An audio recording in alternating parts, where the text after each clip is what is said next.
de vida para quem está assistindo. O IPREVIRB tem solução? Tem salvação? O assunto hoje é IPREVIRB. A gente está aqui com a diretoria da instituição para fazer uma entrevista sobre a situação financeira do Instituto, que foi um assunto muito comentado, principalmente depois da votação, da aprovação do aumento da alíquota de contribuição dos servidores. E aí, muito gentilmente, eu queria agradecer vocês de terem aceitado a entrevista para tirar as dúvidas de vocês, leitores da Folha. Eu vou pedir inicialmente que cada um se apresente para falar qual a função do IPREVIRB e o nome de vocês, por favor. Meu nome é Mário Mendonça, sou diretor financeiro do IPREVIRB.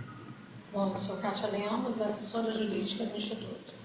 Eu sou Denise Vitorino, funcionária e presidente do Instituto. Sou Rafael Lourenço, diretor de benefícios. Sou Rodrigo, diretor administrativo. Meu nome é Yuri de Oliveira, sou diretor de investimentos do IPREVIRB.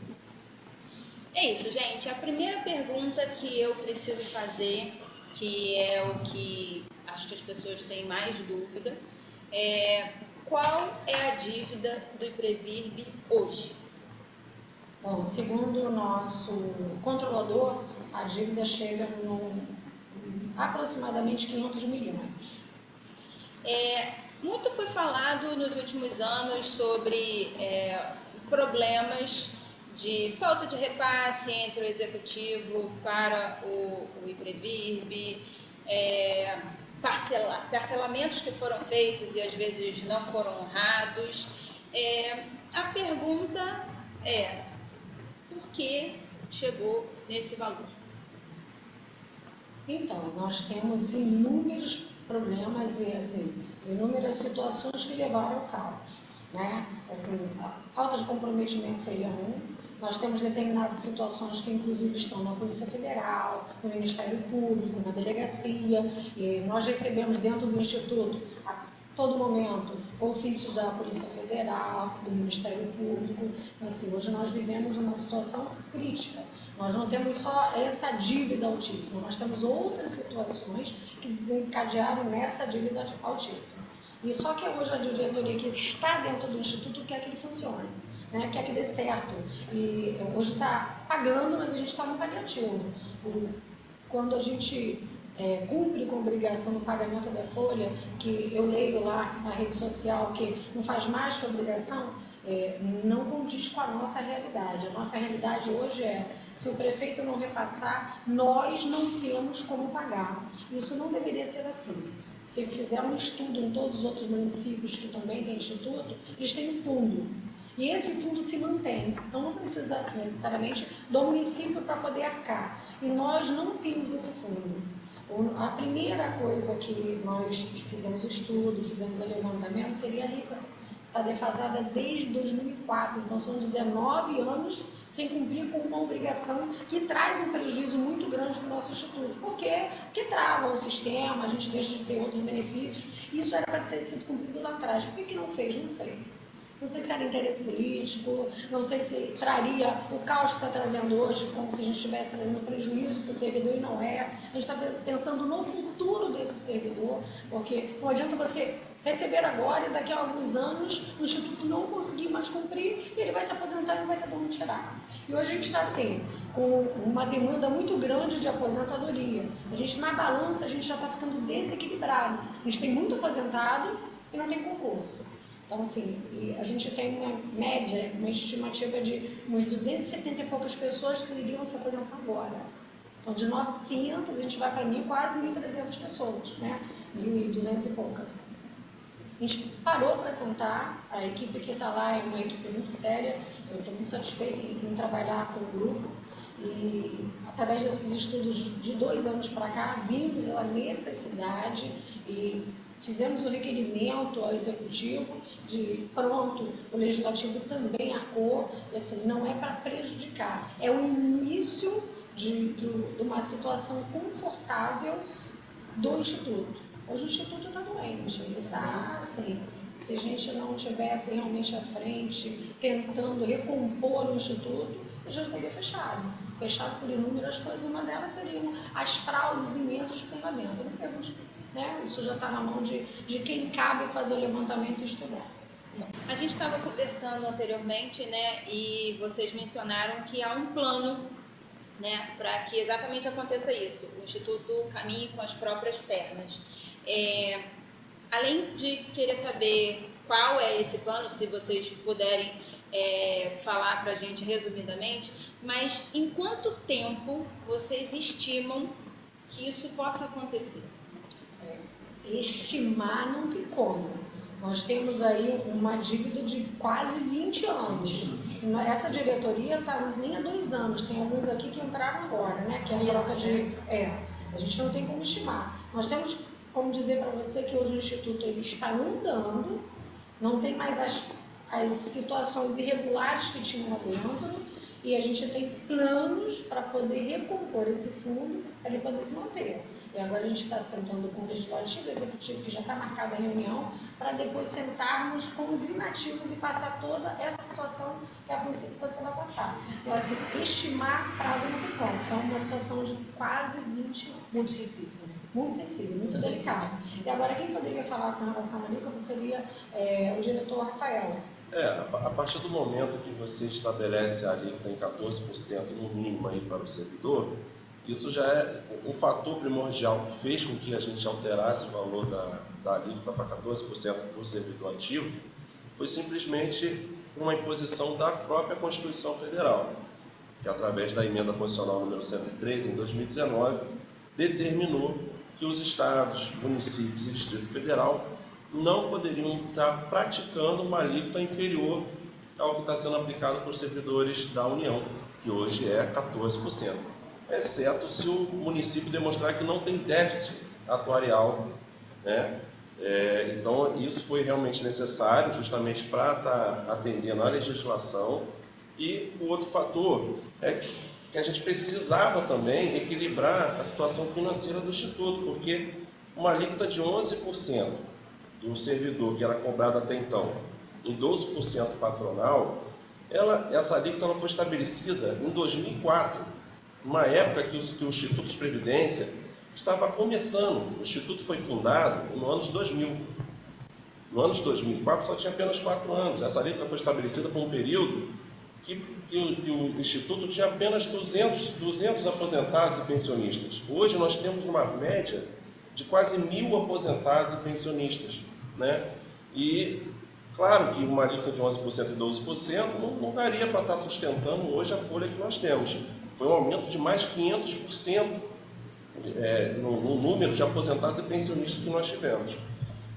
A gente viu uma elevação da quantidade de aposentados e pensionistas começar a ocorrer agora justamente no governo Peixe, porque você vê que o governo Peixe ele tem arcado, tem feito o compromisso de pagar criteriosamente em dia, né? Até de forma antecipada, né?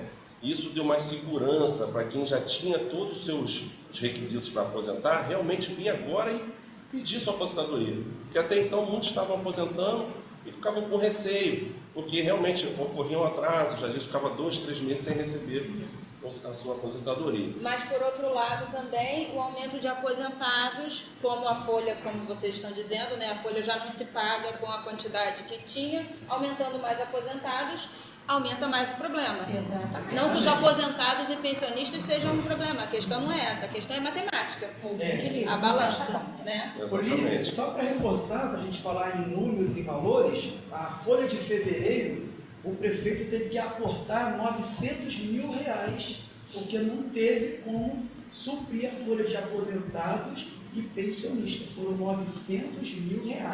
E vem mais por aí, viria mais por aí, né? Porque o Rafael está mesmo colocando aqui, né, que tem aposentadorias por vir.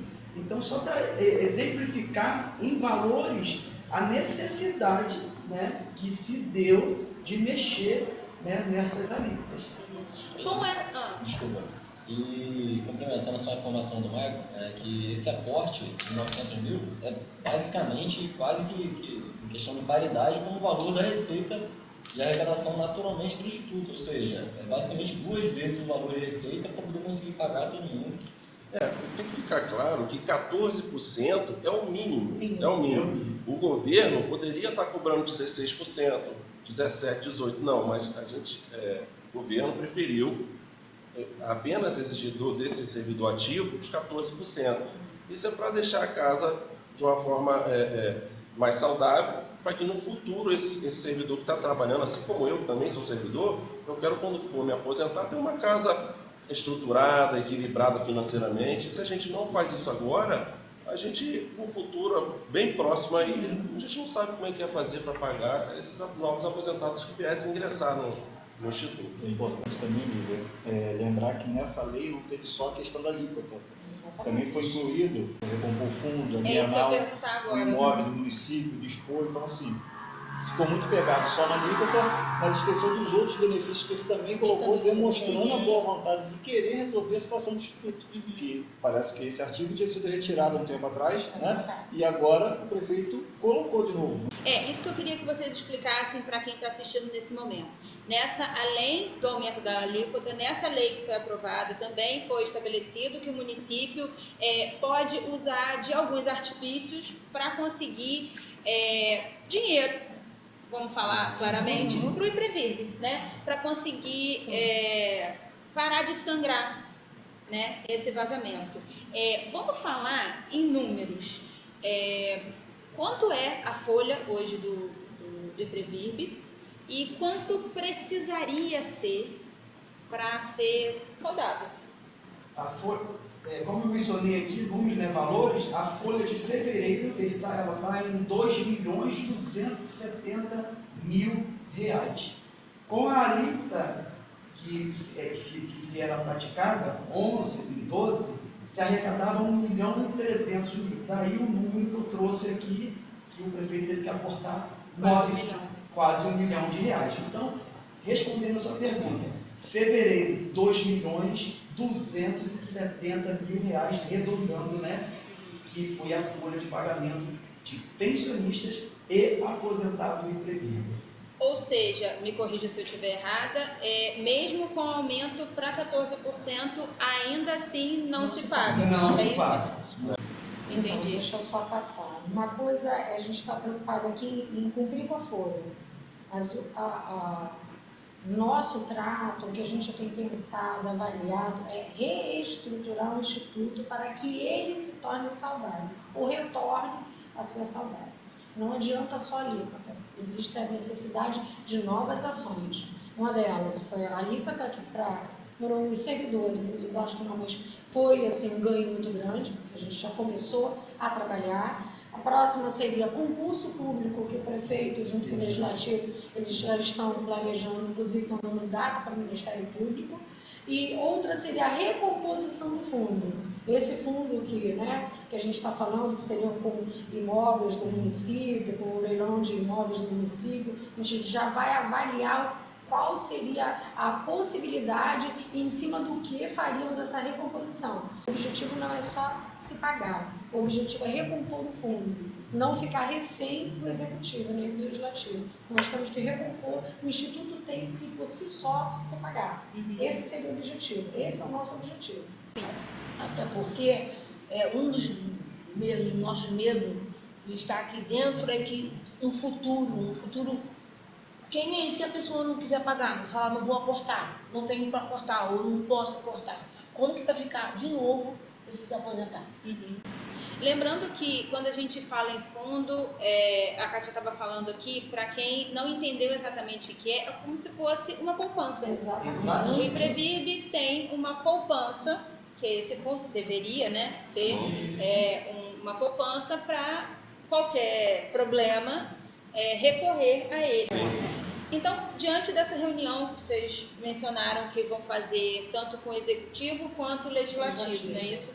Essa proposta de algumas medidas. Tem mais alguma coisa que vocês podem adiantar? Depois dessa reunião, assim, o executivo e o legislativo, conjunto à diretoria, nós vamos começar a convocar os inativos e passar o que a gente está passando aqui, as ações que nós pretendemos para que eles entendam a real situação do Instituto e qual é o objetivo dessa diretoria. Realmente houve questionamento por parte dos aposentados e pensionistas, preocupados que queriam ter essa alíquota incidindo sobre a aposentadoria dele.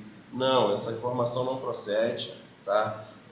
De fato, vai continuar tendo contribuição previdenciária apenas nas aposentadorias e pensões que superem o teto praticado por regime geral, que hoje, salvo engano, está R$ 7.507.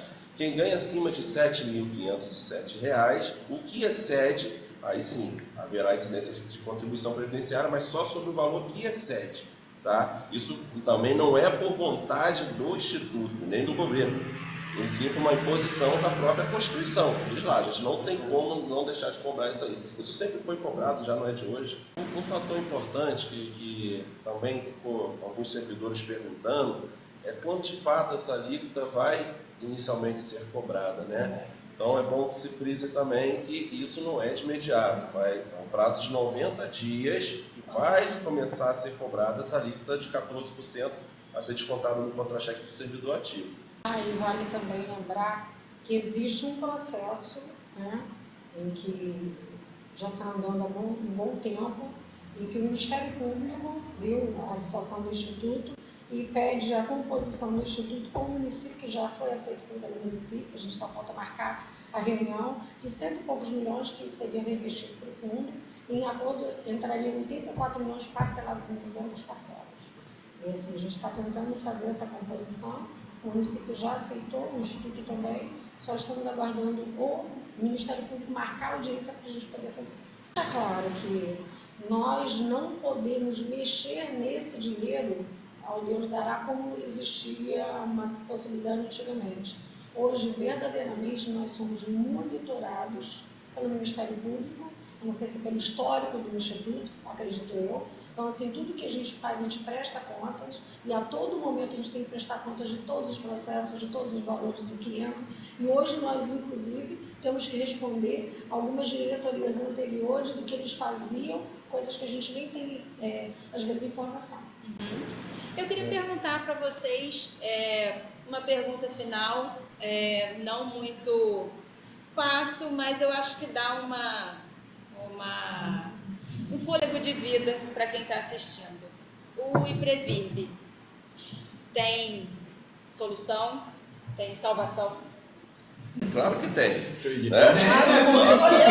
Nós estamos aqui trabalhando para com afinco, seriedade, na verdade, dignidade, que está lá para fazer o que o povo merece. Mostrar para o povo que aqui, do outro lado aqui eles podem contar que só tem pessoas sérias, pessoas que estão do lado deles, entendeu? E com certeza tem solução. Tem solução. Não é a curto prazo.